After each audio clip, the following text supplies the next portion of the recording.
Why do I struggle so much? Why can't I accomplish this very simple task?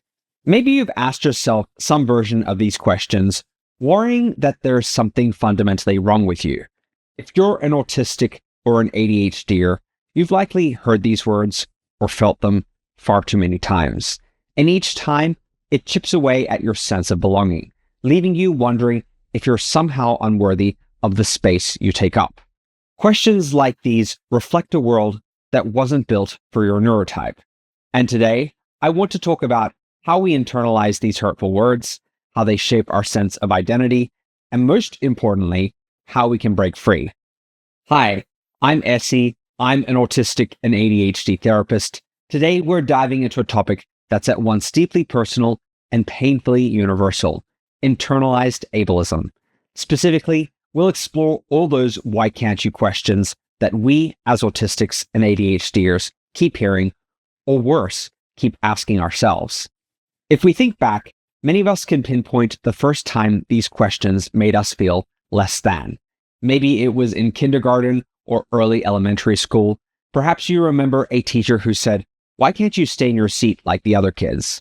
Or classmates who teased you, "Why can't you just act normal?"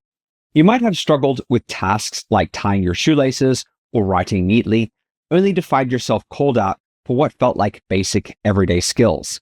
When everyone around you seems to manage these things so effortlessly, it's easy to conclude there's something wrong with you. In reality, these are challenges experienced by many neurodivergents. But over time, these external criticisms can morph into our inner voices. We start to ask ourselves, why can't I do this? Or why can't I be more like them? It becomes a tyrannical inner critic, or tic, which is deeply rooted in the trauma responses that often arise when we grow up in a world designed primarily for neurotypicals. This tic develops because at some point we believe it's safer to beat ourselves up first than to risk the hurt of someone else's judgment. But here's the devastating truth. Hurting ourselves doesn't make us any less vulnerable to external criticism. It only amplifies our suffering. We measure ourselves against a neurotypical yardstick and inevitably come up short. That yardstick was never meant for us. It wasn't calibrated for neurodivergent minds that experience the world through heightened senses, different communication styles, and diverse ways of processing information. Yet society continues to enforce one way of thinking and being, and we go along with it, often unconsciously, because we've been conditioned to believe that's the only valid measure of a person's competence and value. Think about your school days. Perhaps you struggled with ball games due to differences in motor skills, or you were teased for monologuing about your passions. Maybe teachers grew frustrated because you wouldn't do your work, and parents grew exasperated because your grades didn't meet their expectations. Worse yet, some of us had undiagnosed co-occurring learning disabilities that made certain subjects a nightmare. Because those around us didn't understand our neurotype, they often defaulted to labeling us as lazy, unmotivated, or simply not trying hard enough. This kind of invalidation leads to what we call internalized ableism. We internalize the belief that we're inferior or broken. We see ourselves as a burden. We carry shame that corrodes our self-esteem, our relationships, and even our willingness to ask for help. Autistics and ADHDers often endure a kind of silent despair, questioning constantly, why can't I just do it like everyone else?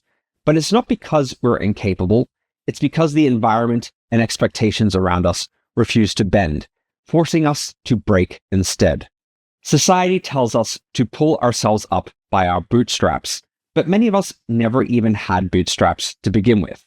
We're thrust into systems, schools, workplaces, social gatherings that aren't designed for our neurological wiring. Then we're blamed when we struggle. This is the root of so much trauma. Not only do we face challenges that are invisible for many neurotypicals, but we're blamed for them as if they're personal failings. The shame piles up, and with shame comes the ever louder voice of our tyrannical inner critic. The tyrannical critic is, in many ways, a survival strategy. It's the psychological equivalent of, I'm going to get mad at me before you do, so it hurts less. But it doesn't actually protect us. Instead, it keeps us locked in a cycle of self-blame in self-punishment. It's a symptom of complex PTSD, CPTSD, and it ensures we relive the emotional pain of perceived failure again and again. It's like constructing our own torture chamber. We're both the one strapped to the chair and the one inflicting the pain. One of the most insidious effects of this self-inflicted criticism is masking, the act of hiding, camouflaging, or compensating for our neurodivergent traits. We do this so we can avoid ridicule, keep our jobs, or maintain friendships. We want to blend in, to not be considered too much or too little. But masking takes an enormous mental, emotional, and physiological toll. It can lead to chronic stress, burnout, and even a deep sense of disconnection from our true selves. What's tragic is that many of us start to believe the mask is our real face, further fueling the question, why can't you just be like everyone else? And with the stakes so high, how can we not? Because should we fail, we could risk bullying or social ostracism. Bullying involves negative attention, words or actions that at least acknowledge you exist, even if in a hurtful way. Ostracism, however, is the experience of being ignored or excluded entirely. Ostracism can sometimes be even more painful than direct bullying, particularly for autistics and ADHDers, because there is rarely a clear explanation for why you're being excluded. You walk into a room and receive no greeting, just avoidance or invisibility. When there's no open hostility or name-calling, it's easy to internalize this silence as a condemnation of who you are at your core. You're left to assume that something inherent in you, your neurodivergence, is unlikable or flawed, even though no one ever says it outright. This unspoken rejection can erode your sense of belonging and self-worth far more deeply than a direct confrontational insult. Research shows that even brief experiences of ostracism can activate the same parts of the brain that register physical pain. It triggers our basic psychological needs: belonging, self-esteem, control, and meaning. Without a sense of belonging, it's hard to feel stable in this world. So when your peers ignore you rather than insult you, you might find yourself longing for even negative attention, just so you won't feel completely invisible. This emotional pain can spiral into depression and helplessness. Enter rejection-sensitive dysphoria, RSD, which many ADHDers and some autistics experience. RSD is like having an emotional amplifier that's always on, scanning for any sign of rejection. Even the smallest slight can feel catastrophic. A late reply to a text message can lead you to believe the other person hates your guts. A piece of constructive feedback from a coworker might send you reeling, convinced they think you're a terrible human being. It's exhausting to live in constant vigilance, interpreting events through a lens of potential rejection. If you're constantly on alert for rejection, one survival strategy is to be perfect, to leave no room for criticism. You try to be the perfect student, employee, friend, partner, child, sibling, covering every base so nobody can point out a fault. In therapy, we see clients who become perfectionistic about their recovery. They do all the workbooks, read all the self-help books, engage in all the strategies, and then beat themselves up for not healing fast enough. It's perfectionism turning on itself, fueled by the question, why can't I just get better? But the reality is, healing and personal growth take time. And for autistics and ADHDers who faced a lifetime of misunderstanding, bullying, ostracism, or flat-out neglect, there's a lot of emotional work to unpack. You can't undo decades of internalized ableism with a weekend workshop or a single therapy session. It's like peeling an onion. Each layer you remove reveals another layer beneath. The process can be deeply transformative, but also deeply painful. And that's why self-compassion is essential. Unfortunately, self-compassion is the opposite of what our tyrannical inner critic, or tick, encourages. Our tick scours our past for every perceived failure, compiling them into an ever-growing rap sheet that proves our worthlessness. It wields these mistakes as weapons, using them to keep us in a perpetual state of guilt and shame. And shame is isolating. It tells us we're unworthy of love or belonging, which is the opposite of what we need to thrive. So how do we start to dismantle these harmful beliefs? One key step is to challenge the fundamental premise of why can't you? Typically, the hidden answer to that question is because I'm broken, inferior, or deficient. But that's not true. The more accurate answer is because the world wasn't built for my neurotype, because I've had to operate in spaces that never accommodated my strengths or supported my challenges, because I've spent a lifetime trying to fit a mold that was never meant for me, because I've been gaslit into believing systemic barriers are personal failings. This perspective shift takes time, especially if we're used to blaming ourselves. We have to learn to see the bigger picture, that the deck was stacked against us from the start, that we're living with a very real set of neurological differences in a society that barely even acknowledges them, let alone respects or accommodates them. And while it's empowering to acknowledge systemic issues, it can also be infuriating. You may grieve the years you spent believing you were less than, when, in fact, you were unfairly burdened by a system not designed for you. Another part of healing involves unmasking, gradually letting your authentic self show, even if it feels risky. Unmasking can be terrifying because it may invite new forms of judgment or misunderstanding, yet it's essential for mental health.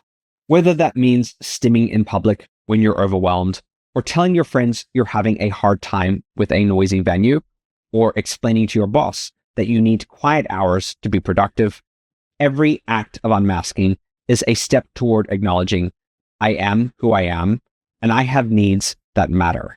We also need to practice setting boundaries. So many autistics and ADHDers default to people-pleasing because we fear the slightest rejection. We say yes when we want to say no. We overextend ourselves at work, in relationships, in family obligations. We endure crowded social gatherings, even though they drain us, just to appear normal. Over time, this leads to burnout, physical, emotional, and mental. Setting boundaries is not selfish. It's a form of self-respect. It's saying, my needs are valid, my energy is finite, and I honor both. When you find yourself asking, why can't I do X? Try reframing it. I'm finding X challenging because I have a neurodivergent brain, and that's okay. It's not a personal failing. It's a matter of finding the right approach or the right accommodation. For instance, if tying shoelaces is tough, consider slip-on shoes. If certain social situations overwhelm you, plan an exit strategy or give yourself permission to say no altogether. Practicing self-compassion also means giving yourself space for self-regulation. Sensory overload, anxiety, or frustration can strike unexpectedly. It helps to have sensory aids such as earplugs or a toolkit of calming strategies, deep breathing, a few minutes of solitude, or mindful stimming. Let's normalize stimming, by the way. It's a natural form of self-soothing for many autistics and ADHDers. Engaging in repetitive movements or fidgeting can help regulate our internal emotional states, and there's nothing shameful about it. You might be wondering, how do I handle that guilt that comes with asking for accommodations or support? That guilt is another manifestation of internalized ableism. We tell ourselves we're a burden, that we're asking for too much, but think of it this way. If a deaf person requests a sign language interpreter or real-time captioning in a meeting, are they being a burden? Of course not. They're simply asking for the communication support they need. We have to stop seeing our very real needs as inconveniences and start seeing them as legitimate rights. This leads to a major truth. Healing starts when we stop asking, why can't I? And start demanding, why should I have to? Why should we have to force ourselves into environments that hurt us physically or psychologically? Why should we keep bending over backwards to appear normal just so others don't feel uncomfortable? Why should we shoulder the blame for not meeting standards that were never inclusive to begin with? These questions reframe our experiences in a way that validates our existence and calls out the systemic inequities that have perpetuated our shame. Now, to be clear, recognizing systemic barriers isn't about dodging personal responsibility for our own growth. It's simply acknowledging that many challenges we face arise from environments that weren't designed for our neurotypes. By naming those barriers, we free ourselves from self-blame and guilt, allowing us to seek effective accommodations and self-advocacy, not excuses. It's important to note that not everyone around us will understand or support our shift in perspective. Some people might become defensive or accuse us of making excuses. They might say, "The real world won't cater to you," or "We all have struggles, get over it." But just because someone doesn't understand doesn't make your needs any less valid. We can choose to surround ourselves with people who do get it, or at least try to. That might mean seeking support groups, finding an affirming therapist, or looking for online communities of other autistics and ADHDers sharing similar journeys.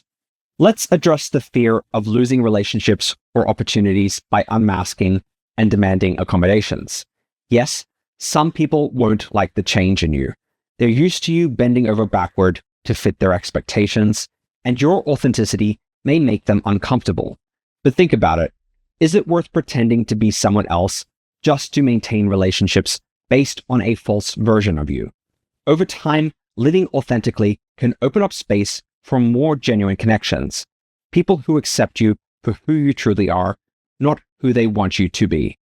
If you're in therapy or considering it, look for professionals who understand neurodiversity. Not all therapists are trained in autistic and ADHD experiences, and the wrong approach can reinforce internalized ableism.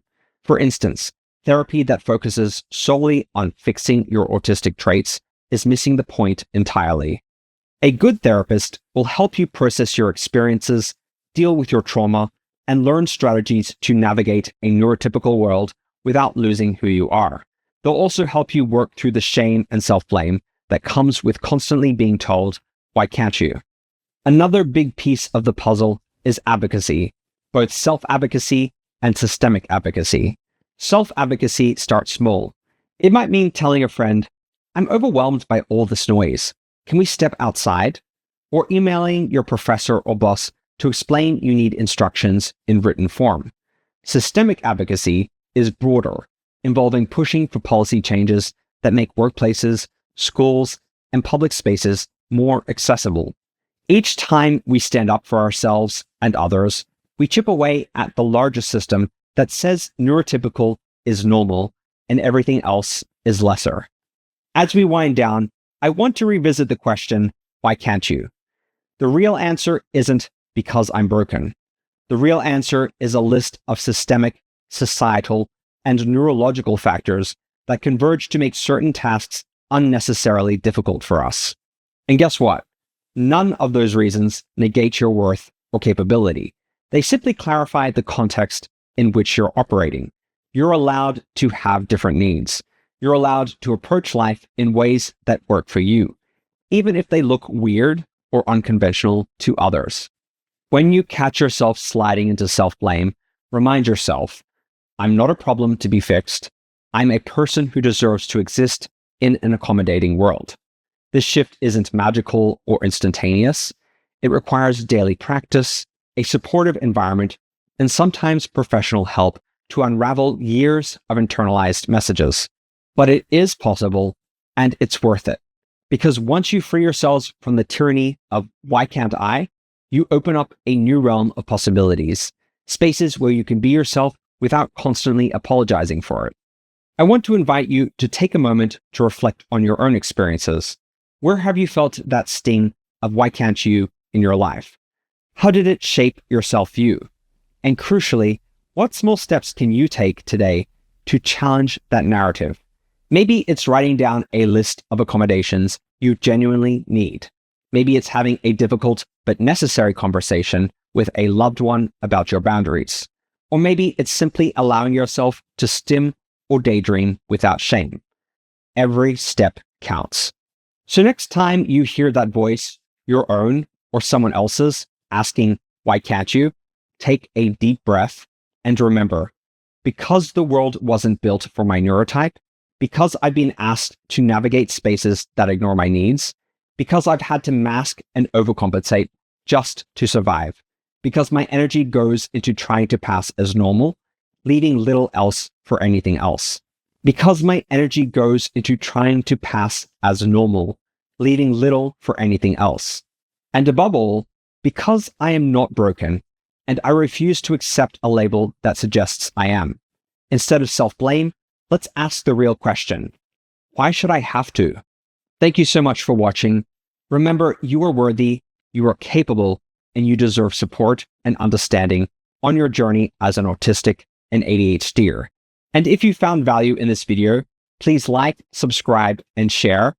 And let's keep the conversation going in the comments. Share your experiences, ask your questions. We're in this together, and together we can challenge the narrative that says we're the one at fault. Thank you for watching, and I'll see you in the next video. Bye for now.